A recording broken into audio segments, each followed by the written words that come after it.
করা সম্ভব নয়। আপনার অনেক ছেলে ইমামতি করতে পারবে, আপনার মতো ওয়াজ করতে পারবে, বয়ান করতে পারবে, মানুষকে উপদেশ দিতে পারবে। আব্বা জান গো, আমারে কিছু টাকা দেন, আমি একটু ব্যবসা বাণিজ্য করব।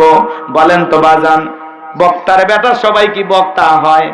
হাজিরি বেটা সবাই কি হাজি হয়? ডাক্তারের বেটা কি সবাই কি ডাক্তার হয়? আলেমের বেটাও জালেম হয়, হাজিরি বেটাও বাজি হয়, ডাক্তারের বেটাও ডাকাত হয়। কথা কোন ঠিক কি না? রাগ কইরেন না, নেতার বেটা অনেক সময় চোর হয়, হয় না? হয় না? হয় না? রাগজান কইরেন না। এ বাজান গো, আমার ডেকে বলে আব্বা আমারে টাকা দেন, আমি ব্যবসা বাণিজ্য করব। লোকমানে হাকিম ডেকে বলে ছেলে রে, টাকা দেবার মতো টাকা আমার কাছে নাই। ডেকে বলে আব্বা যেভাবে হোক আমাকে কিছু টাকা দিতেই হবে। লোকমানে হাকিম যখন বলে বাবারে টাকা নাই, ছেলে বলে না সরবান্দা ছাড়ে না।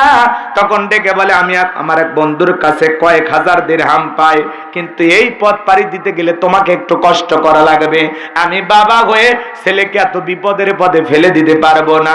ছেলেটা ডেকে বলে আব্বা যত কষ্টই হোক, কষ্ট করতে আমি রাজি আছি, আপনি একটু ঠিকানাটা বলে দেন। লোকমান হাকিম ডেকে বলে ছেলে রে, বাড়ি থেকে বের হয়ে যাওয়ার আগে 2 রাকাত সালাতুল হাজতের নামাজ আদায় করবা। বিপদে পড়ার আগে, বিপদ থেকে উদ্ধার হওয়ার পরে খবরদার খবরদার কখনো নামাজ ছাড়বা না। 2 রাকাত সালাতুল হাজতের নামাজ আদায় করবা। লোকমানে হাকিম এইবার ডেকে বলে ছেলে বাড়ি থেকে বের হয়ে যাওয়ার পর মরুভূমির বিশাল পথ পাড়ি দিতে গিয়ে ক্লান্ত শ্রান্ত অবস্থায় তাকা দেখবে একটা জঙ্গল দেখা যায়। ওই জঙ্গলের ভিতরে তাকা দেখবা সুন্দর একটা ঝর্ণাতে পানি পড়তেছে। প্রয়োজন মোতাবেক পানি পান করবা, যতটুকু প্রয়োজনে পানি ব্যবহার করে ব্যাগের ভিতরে নিবা। সামনের দিকে রওনা করে পিছন দিক তাকায় দেখবা জঙ্গলটা আর দেখা যায় না। খবরদার ভয় পাওয়ার কোনো কারণ নাই। পথ চলতে চলতে দেখবা বিশাল একটা গাছ, ওই গাছের নিচে ছায়া আশ্রয় গ্রহণ করবা না, আশ্রয় নিলেই তোমার বিপদ। এইভাবে লোকমানে হাকিম তার ছেলেকে পুরো পথের বর্ণনা দিলেন। লম্বা ইতিহাস, সংক্ষিপ্ত কথা একটু বলে দিয়ে যায় বাজান গো আমার। লোকমানে হাকিমের ছেলে বাবার কাছ থেকে বিদায় নিয়ে রওনা করলেন, মরুভূমির পথ পাড়ি দিতে দিতে চলে গেলেন। সেই ঝর্ণাটা পাইলেন, পানি পান করলেন। পিছন দিক তাকায় দেখে আর জঙ্গল নাই, ঝর্ণাও নাই। সামনের দিক যাইতে যাইতে বিশাল বড় গাছ, ওই গাছের নিচে ছায়া আশ্রয় নিতে মনে চায়, কিন্তু বাবা বলেছে ওই ছায়া আশ্রয় নিলে তোমার বিপদ হবে।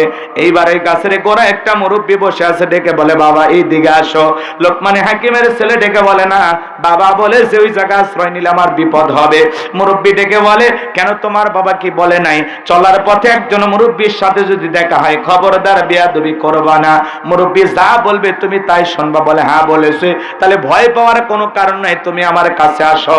লোকমানে হাকিমের ছেলেটা যখন ছায়া আশ্রয় নিলেন, ক্লান্ত শরীর মুহূর্তের মধ্যে ঘুমের মধ্যে চলে গেলেন।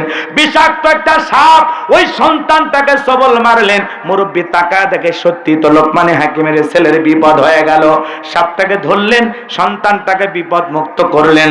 লোকমানে হাকিমের ছেলেটাকে বিষ মুক্ত করার পর ধারালো অস্ত্র দিয়া সাপটাকে ঘাত করে 2 টুকরা করে পিছনের অংশ ফেলাইয়া দিলেন, আর মাথার অংশটা ব্যাগের ভিতরে রাইখা দিলেন। ঘুম থেকে লোকমানে হাকিমের ছেলে যখন জাগ্রত হয়েছে, ডেকে বলে ছেলে রে, সত্যি তোমার বিপদ হয়েছিল, বিষাক্ত সাপ তোমাকে সবল মেরেছিল, আমি তোমাকে বিষ মুক্ত করেছি। লোকমানে হাকিম